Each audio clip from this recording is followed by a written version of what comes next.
डिसेंबर महिन्याच्या सुरुवातीपासून राज्यातील वातावरणात अनेक बदल घडून आले. आता डिसेंबरच्या शेवटीसुद्धा राज्यात अवकाळी संकट आल्याचे दिसून येत आहे. 26 डिसेंबरपासून राज्यातील विविध भागात हलक्या पावसाची शक्यता हवामान विभागानं वर्तवली आहे. मराठवाडा, उत्तर महाराष्ट्र आणि विदर्भ या भागात तुरळक ठिकाणी हलक्या पावसाची शक्यता हवामान विभागानं वर्तवली आहे.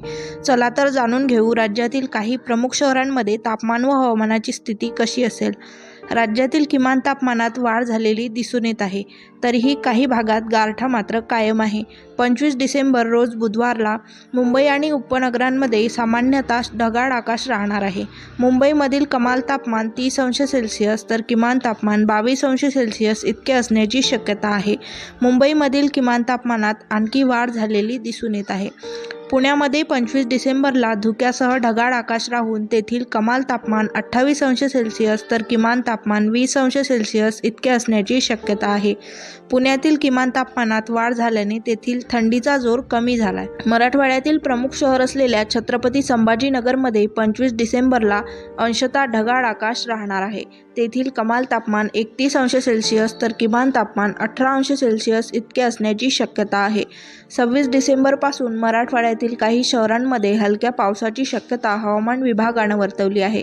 उत्तर महाराष्ट्रातील प्रमुख शहर असलेल्या नाशिकमध्ये 25 डिसेंबरला सकाळी धुके आणि नंतर निरभ्र आकाश असणार आहे.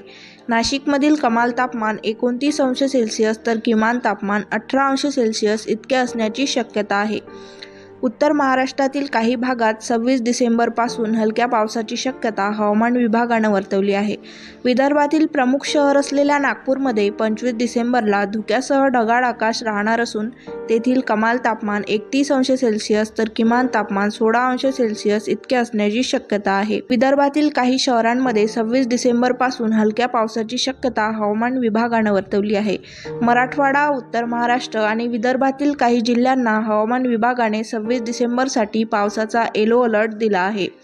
राज्यातून जेमतेम थंडीचा जोर कमी झाला असताना आता पावसाचे आगमन होणार असल्याने शेतकऱ्यांची चिंता वाढीस लागली आहे. शेतकऱ्यांचे कपाशी आणि तूर पीक शेतात आहे. आधीच विविध रोगाने पिकांचे नुकसान केले आहे. अशातच आता अवकाळी पाऊस येणार असल्याने शेतकऱ्यांनी काळजी घेणे आवश्यक आहे.